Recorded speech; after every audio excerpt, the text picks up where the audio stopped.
What's up, Instagram? What's up, world? Okay, let's get to it. So thanks for tuning in on the live today. I've got a couple things that I want to talk about. I want to talk about two big things, only two. I've been picking three to usually be sharing with everybody on these lives, but I'm going to stick with two because I've been talking a lot. Imagine that. I've been talking a lot and kind of overflowing topics. So I'm going to stick with two. The two that I want to cover today are sugar cravings, and my thoughts might surprise you. Sugar cravings, number one, and then lifting for endurance athletes, number two. And both of those are really, really big. So I'm going to try to cover them as best I can in a free capacity on these lives. So if at any point shit goes wrong on the live, please comment and let me know what's going on. Like last week, my computer fan was going to blow up. I was doing it outside at my old house. So if at any point you can't hear me or some shit goes weird, please comment and let me know so that I know that the quality is not there. So, okay, let's get to it. So first, let's talk about sugar cravings. Okay, sugar cravings. And my thoughts might surprise you. Okay, so let's start with the first question. Okay, and my approach to nutrition and health and fitness in general is very holistic this way. First question, okay, when we're talking about sugar cravings, if you feel like your sugar cravings are out of control or you're trying to curb your sugar cravings or you're wondering why you're wanting so much sugar, first question is, why do you want the sugar? Okay, why do you want the sugar?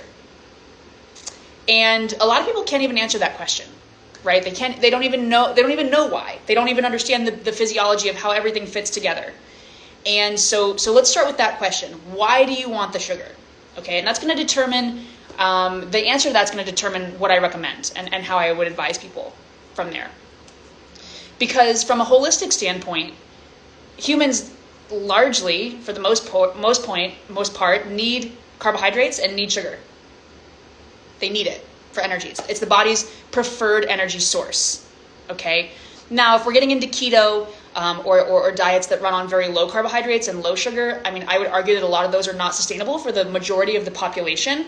I'm not saying for everybody. Like I've been saying, everybody is different, right? And so there probably are people out there that do run better on low carb, Atkins style, keto style diets.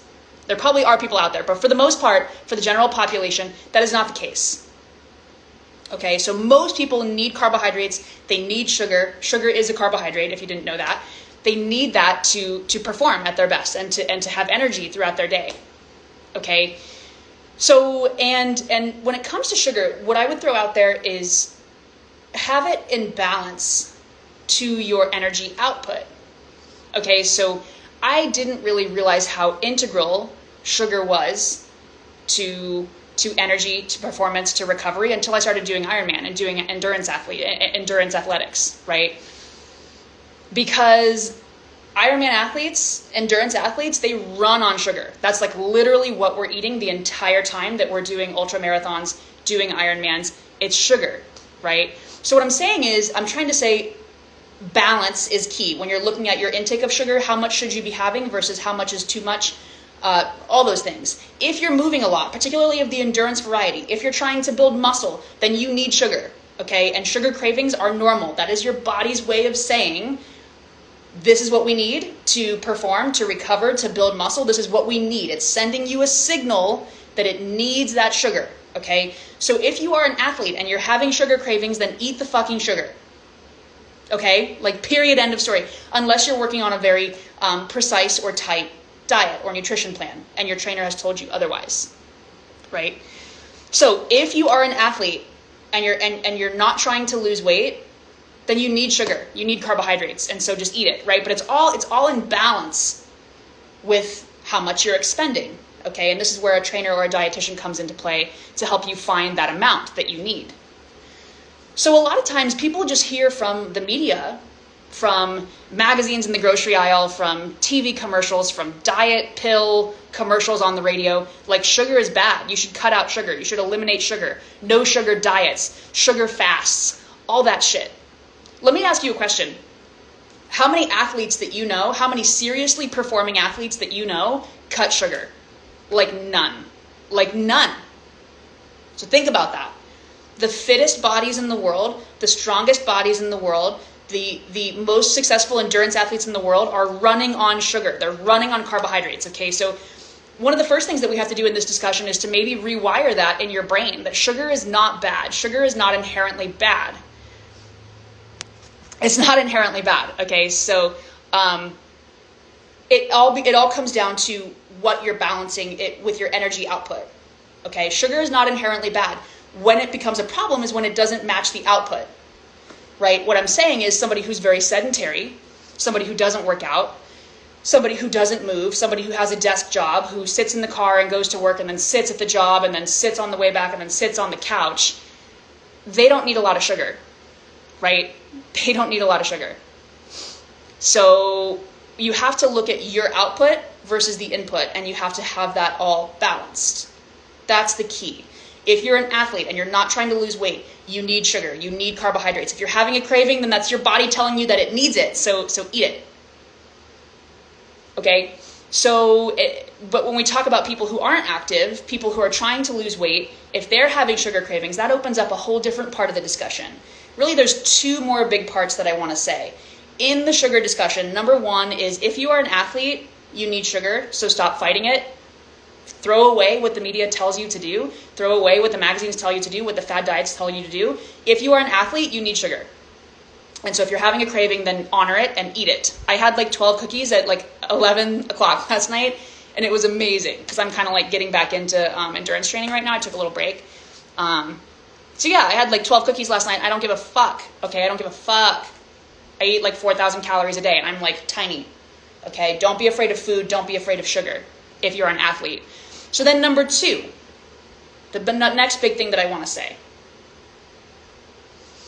Sometimes we all want things that we shouldn't be having, and you just need to fucking not have it.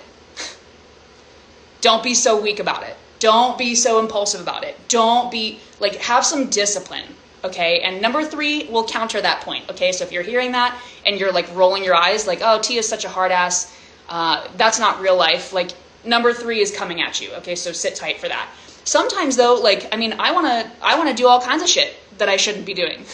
I want to skip my workouts, and I want to sleep in all day, and I want to fuck around with my cats, and I want to eat 12 cookies at 2 a.m. Like, I want to do all that stuff, but I don't.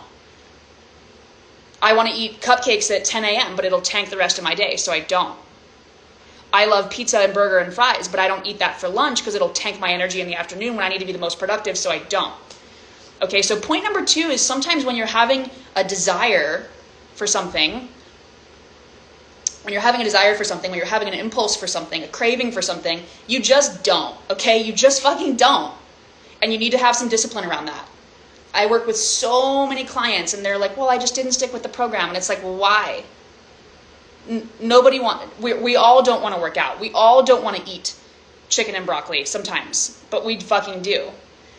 Okay, so if you are tracking your food, if you've had enough carbohydrates to match your plan or to match your output for the day, and you're contemplating going over the budget for the carbohydrates or the sugar, and you're at that decision point where you can choose to go offline, or you can choose to have, I don't know, a protein bar instead, or a protein shake instead, or something else instead, sometimes you just fucking do the right thing. Okay, and you just suck it up, and you don't do what you want to do, and you do what you need to do instead. So that's a lot of sugar cravings as well, is that people are out of balance, they're not moving their ass, they're not working out enough, or they're over their budget for the carbohydrates, and they still want to just keep having that thing, that impulse, and the answer is no, right? Like, we have to have discipline around what our intake is. Like, I want all kinds of sugary things in the morning. I have like cupcakes and lemon squares that my neighbor dropped off for me this morning sitting on my counter. I wanted to have one of those at 10 a.m., but I fucking didn't. You just don't. You do what needs to be done. Okay? So, recapping here. So, number one, if you are an athlete and you're having a sugar craving, you probably should just have the sugar. Number two, look at your calorie energy balance. Okay? So, if you're not burning a ton, and you're already over your carbohydrate budget for the day, like, no, you don't get 3 cupcakes at night. You get 1, or you get none. And you have some fucking discipline around it. You just do it. You just do it, or don't do it. Okay, and like, hear my voice, okay? Hear my voice. I tell my clients in the beginning, I say, borrow my voice and put it into your head and use it for now. And then you'll find your own voice down the road. But like, hear my voice next time that you know that you're going over the budget and you want to have that sugar craving, whatever it is. Hear my voice saying like, don't fucking do it. Put it down. Walk away. Have some discipline. Be an adult. Have some discipline. Okay, eat like an adult. Okay, so hear my voice next time that comes up. So if you're an athlete and you have a sugar craving, have the sugar. If you're over budget or you're out of range, just fucking don't have the sugar. Okay, then number 3, this one's a little bit more complicated. This is the counterpoint to that super hard ass, like just don't fucking do it. Point number 3, and this is science. Point number 3. So there is a lot of neurochemistry to how your body reacts to sugar. It's physically addictive. Your body will respond to it even when it can't taste it. There is a neurochemical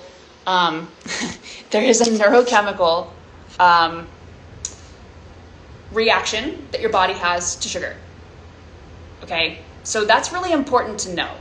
If you, let's say I get a new client that comes to me and they have had a really tough diet for a long time. They've never really worked out. They've never really taken care of themselves. But when I just thought of a 4th thing to say, so I'm going to come back to that. So finishing point number 3. If I get a brand new client who has not taken very good care of themselves over many years, and they come to me, and they've had a shitty diet. So if they come in and basically it takes time to rewire that neurochemical circuitry between the gut and the brain. Okay, this is really, really important. This is why the black and white approach doesn't work for a lot of people. People are like, oh, I'm just going to try this diet. I'm going to change. I'm going to clean things up just like that.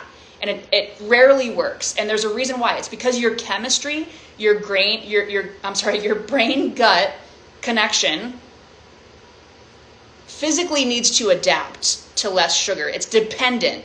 It's addicted to that amount of sugar, that amount of processed food that you've been having. Okay, so think about that. It's going to take some time to rewire, just like a nicotine addict, right? Stepping down from cigarettes. This is why the black and white approach is so hard. It's so hard, and I've never smoked, right? But I've worked with a lot of smokers. It's so hard because there is a chemical addiction in the brain to the nicotine, and the sugar is largely the same. Very, very addicting, very habit forming, right? So if somebody comes to me, or if you're thinking about cleaning up your diet and you've been eating a lot of processed foods, a lot of sugar, a lot of junk, and you're looking to clean things up, know that your body literally has to reinvent itself. It has to rewire itself as you're doing that. So I don't really recommend the black and white approach. I recommend, incrementally changing things. And this is where a professional comes into play, right? Like somebody like me can look at your food log and say, okay, we've got these 10 offenders in the diet. Let's get rid of 3 this week, and then 2 the next week, and so on and so forth, and kind of stepping you down, just like a quitting smoking program would go. Okay, so point number 3, I have a lot of empathy for people who are actually physically, chemically dependent on sugar, if their system has gotten used to running on that for a while. So if that is the case, simply saying like, well, just don't fucking do it, that doesn't work as well. It's like telling a smoker to like, just don't fucking smoke. It's more than that, right? So it's important to know that there are chemical structures in your gut microbiome that need time to change and adapt, and a gradual approach will work best with that. So if somebody like that is having sugar cravings, a much more gentle, incremental approach would work better. Okay, so you have to figure out where you fall on that spectrum. If you're an athlete and you're very active and you're very fit and you're having a sugar craving, eat it, have the sugar. If you're out of balance, if you're wanting more sugar than what your body has spent that day or needs that day, maybe just don't fucking do it. If you're somebody that has had a lot of sugar for a lot of years and you're kind of messed up on it, you need a more incremental, empathetic approach, and just fucking doing it may not work. Okay, and the 4th thing that I want to say about sugar is it's a holistic, complete, and total approach. Everything affects everything. So like I've been saying, if you're moving a lot and you're exercising a lot, and you're sleeping well, and you're managing your stress well, you're so much healthier because of those things, and your body will naturally crave less junk. It's just how it goes, right? Whereas somebody who's not sleeping well, you ever notice how sleep really messes with your cravings? It does for me. It really does for me. If I'm not sleeping well, it changes what I want. And so it's a holistic thing. Everything affects everything. So remember that. If you're burning the candle at all ends, and you're working out ridiculously hard, or you're not working out nearly as much, or you're sleeping like shit, or you're stressed to the max, all of that is going to affect your endocrine motherboard, which can then short circuit your whole system: appetite, cravings, mood swings, sex drive, sleep, everything. So everything affects everything. So if you're noticing something different in your cravings, and none of the other three situations apply, it could just be that your system is off, right? And then you can decide within the calorie balance if you want to have that extra sugar or not. Overall, I think sugar is not bad, especially as an endurance athlete. Sugar is not the devil. I think being out of balance is the devil, so to speak. Being out of balance. If you're moving a lot and you're not refueling properly, that's out of balance. If you're moving not enough and you're eating a ton, that's out of balance, right? You want to try to strike the middle ground between moving enough sufficiently and then refueling enough. And very few people do that. Most people are kind of somewhere, here or here. So that's the key. Sugar is not bad. I think food is one of the greatest pleasures in life. I think sugar is meant to be enjoyed. I think like baked goods and refined grains can be really great sometimes. I think I am not the kind of trainer that's going to be like, cut out all carbs forever. That's not sustainable. That's not a good life. And the number one indicator for good health outcomes is happiness. Somebody who's happy will always be healthier. So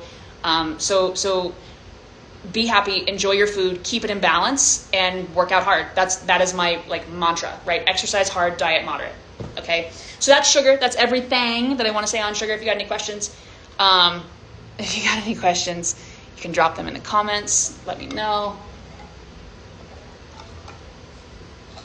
I don't see anything. So I got some texts coming in on the side, but nothing on the live. So okay, let's go to the next. All right. So if that's everything, if you got any questions on sugar, let me know. Drop them in the comments. Otherwise, let's keep going.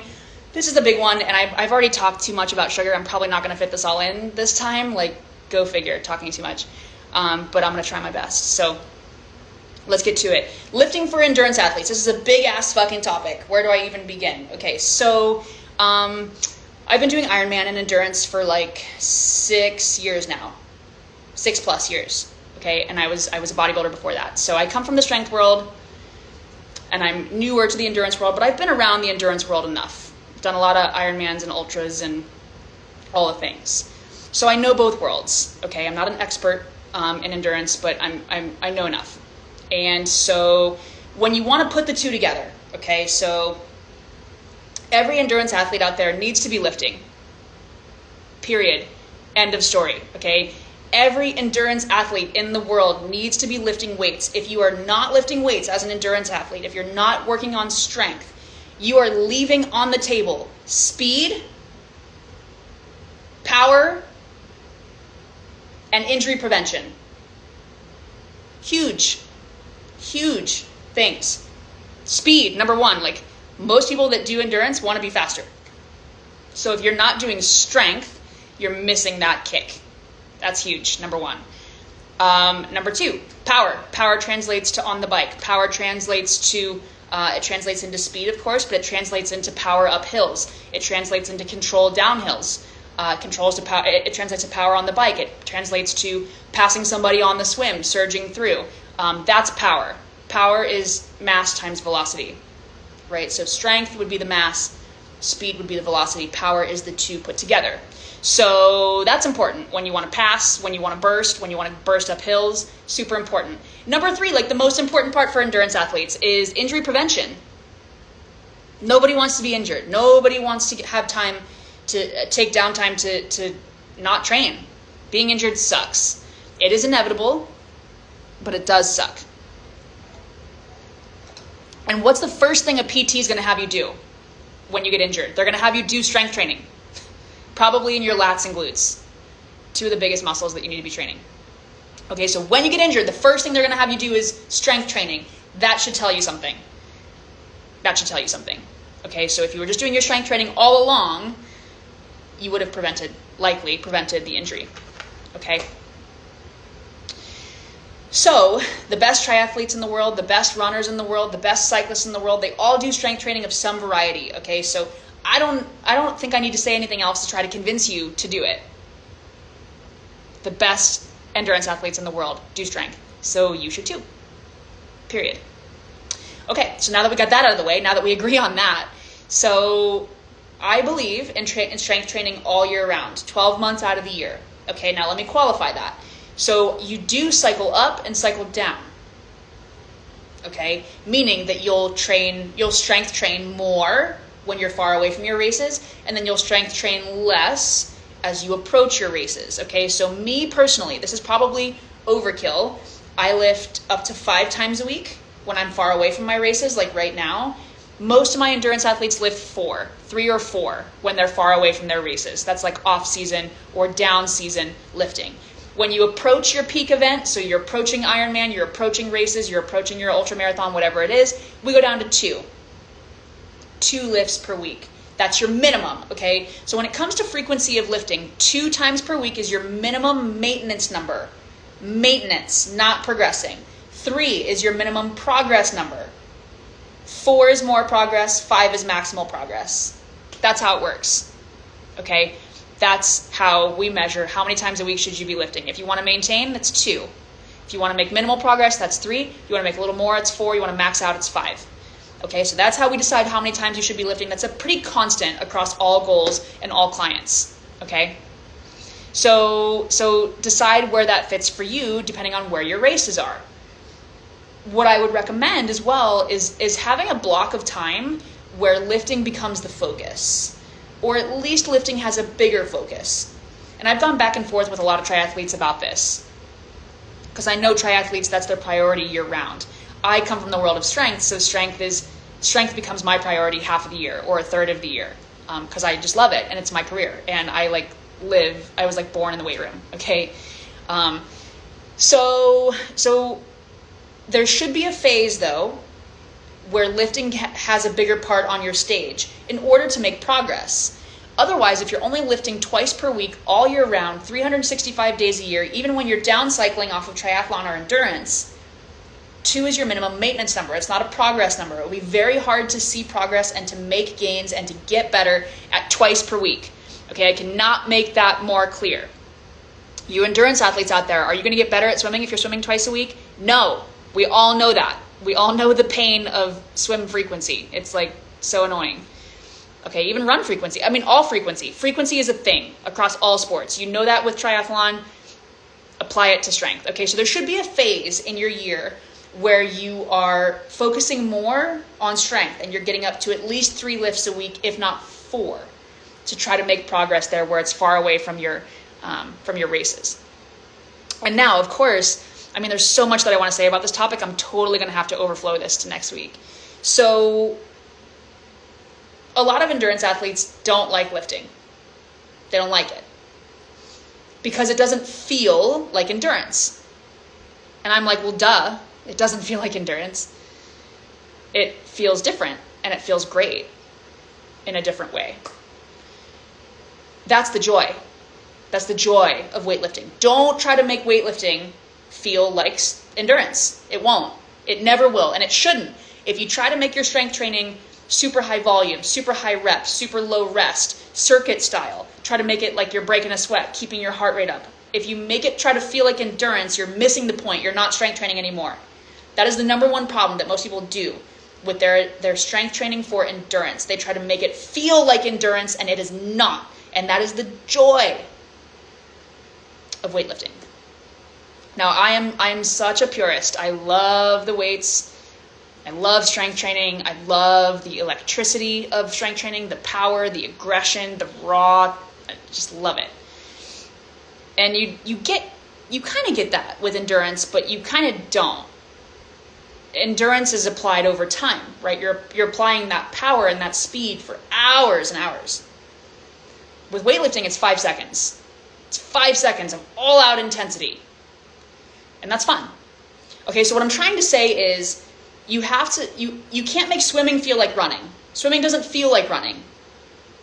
So don't try to make weightlifting feel like any of the other three as well.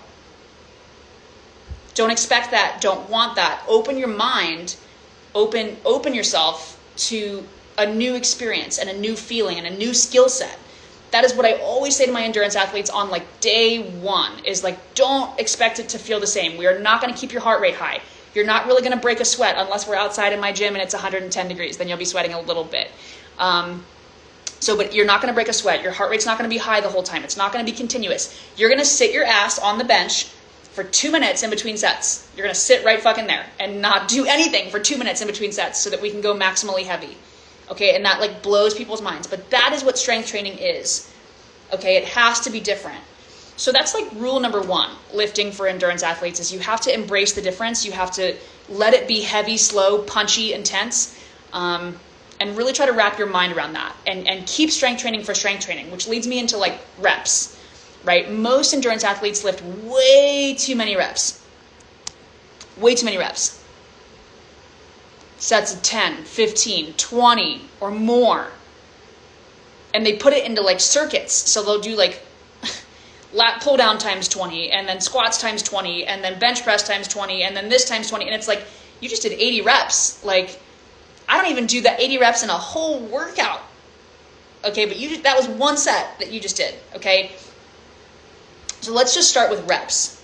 And I'm going to have to come back to this talk. I'm like talking so much. There's so much to say. Let's just do reps today, and then we'll come back to the rest next week. So when it comes to reps, strength is in the 1 to 5 rep range. 1 to 5. Nobody lifts 1 to 5. Everybody lifts at least 8, 10, 12, 15 or more. And that is such a mistake. It's not strength. Physiologically, intramuscularly, intracellularly, it is a completely different energy system and adaptation that happens between 1 to 5 reps versus 5 to 12 reps versus 12 to 20 reps. They're completely different adaptations. And if you know anything about aerobic versus anaerobic, and maybe I should talk about that, that explains why. Basically, when you are exerting more than 30 seconds give or take, of energy, you switch from anaerobic to aerobic. Anaerobic means without oxygen. Anaerobic. Aerobic means with oxygen. So anything over 30 seconds, you're utilizing a different energy system, your aerobic system. You're utilizing oxygen, which is very sustainable, to complete energy turnover. Less than 30 seconds, you're using your anaerobic without oxygen, anaerobic system, and you're utilizing intracellular ATP. Okay, that's as far as I'm going to go with the chemistry. I'm not going to go any further with that. Basically, over 30 seconds, you're not strength training anymore. You're using aerobic pathways, and you're an endurance aerobic athlete, so you're no longer doing anything different than what you're already doing, which is not what you want your strength training to do. You want your strength training to be different. You want it to be strength training, not to be endurance training, okay? So when you're doing those huge circuits, sets of 15, 20, especially like back to back to back to back to back, with no rest, you're completely out of strength training. Intracellularly, you are not getting the adaptations that you're seeking. You're wondering why you're not getting stronger. You're wondering why you're hating strength training. You're wondering why you're not seeing results. So you're like, fuck it, I'll just stop strength training. It's because you're not doing it right. You're doing too many reps. Number one, first and foremost, stop doing too many reps. Okay? So 1 to 5, like 5 is the magic number. With all my clients here, if I don't say how many reps, it's 5. 5 is the magic number. So if you don't know how many reps to do 5 until the end of time. Like don't change it. You don't need variety. You don't need like muscle confusion. You don't need any of that shit. If you've been following me for a long time, I am the queen of repetition. I love repetition, repetition, repetition, repetition. Because it fucking works. Okay? It fucking works. Same exercises, same rep scheme, just get heavier every time. That's the goal. Okay? So most likely you're doing too many reps, and what that's doing is intracellularly, intramuscularly, you're not getting strength adaptations, you're getting aerobic adaptations. Then you're wondering why it's not working for you. It's because you're doing too many reps, you're killing the potential, so stop doing that. 5 is the magic number.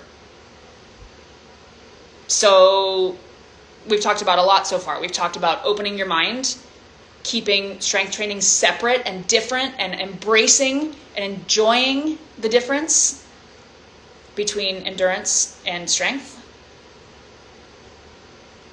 We talked about frequency. We talked about 2 during on season, ramping up to 3, maybe 4, maybe 5 during down season or further away from your races, giving yourself time to actually see gains, not just keeping your lifting at 365 days out of the year and wondering why it's not working for you. That's like the biggest thing that I see with endurance athletes is they're just like, well, strength doesn't work for me, so I don't do it. And it's like, well, you did it wrong. Sorry, you did it wrong. So that's why it didn't work for you. But we can make it work for you if you just do less reps, basically, and open your mind to it. So, okay, we talked about frequency, number 2. And then reps, number 3. That's huge, huge, huge, huge. Most people in general are doing way too many reps. They're not lifting heavily enough. And that's where I'll go with number 4, and then I'll end it. Number 4 is load.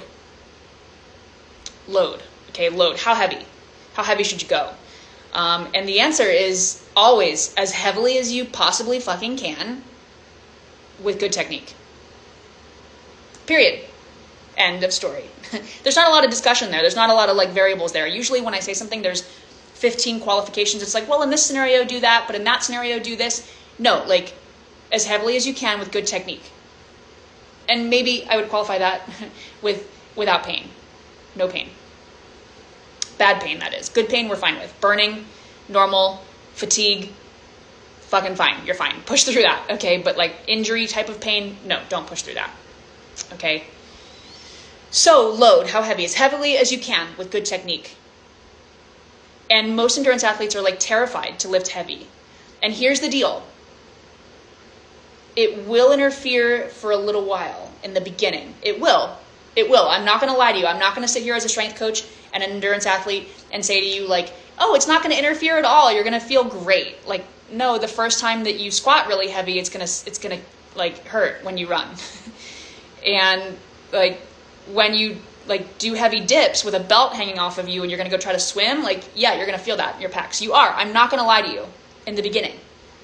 But as you get more conditioned, and this is why you want to have that ramping up during your down season or your off season, make your gains and be all sore and fatigued then when the workouts don't matter as much. That way, when you cycle down on strength and you cycle up on tri, you're able to still hit really big tri workouts and maintain what you've built during the off season, okay? Hopefully that makes sense. That's the whole approach right there.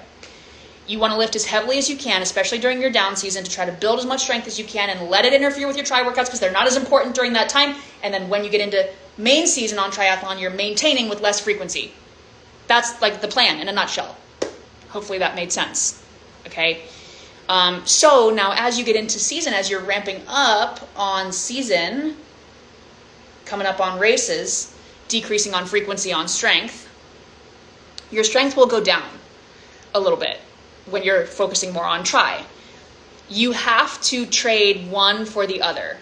That's one of the most important things that I can say. I have a rule of 1.5. The rule of 1.5 is you can have 1.5 things in fitness in any given time. 1.5, not 2. You can have one completely and a half of another one. And that's it.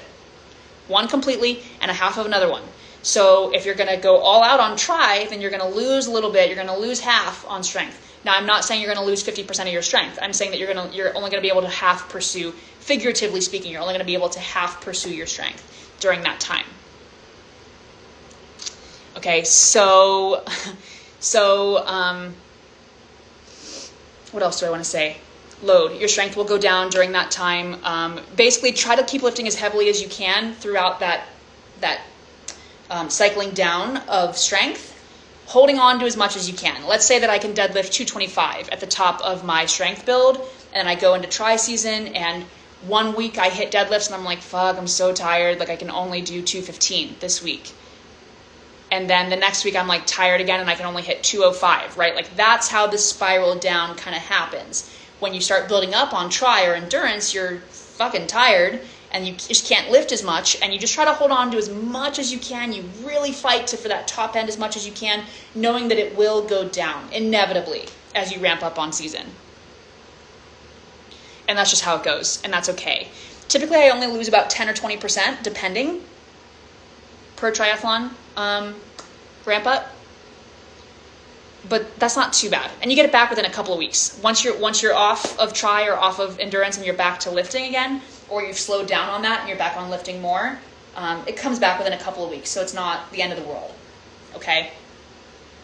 All right. So this might be my longest live yet, 36 minutes. I'm just a fucking talker, you guys, but it's good for you because it's just free information. So I will need to come back and I will need to close out lifting and endurance next week. I think there's more that I still want to say.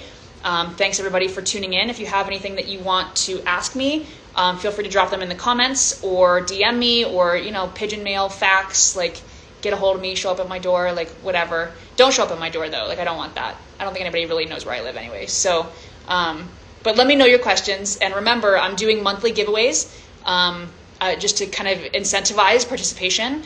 So I'm doing monthly giveaways. Anybody who comments, submits questions, etc., you're entered in my monthly giveaway for merchandise, programs, time with me in the form of like a consult, or answering your questions. So it's pretty awesome. So I'm giving a bunch of shit away just for participation. So let me know what you need. Drop your comments. Let me know your questions, all that stuff. I'm going to go lift. I'm going to get out of here. Thanks for tuning in, everybody. Hope you have a great rest of your week, and I'll see you next week for the next live. All right. See you guys.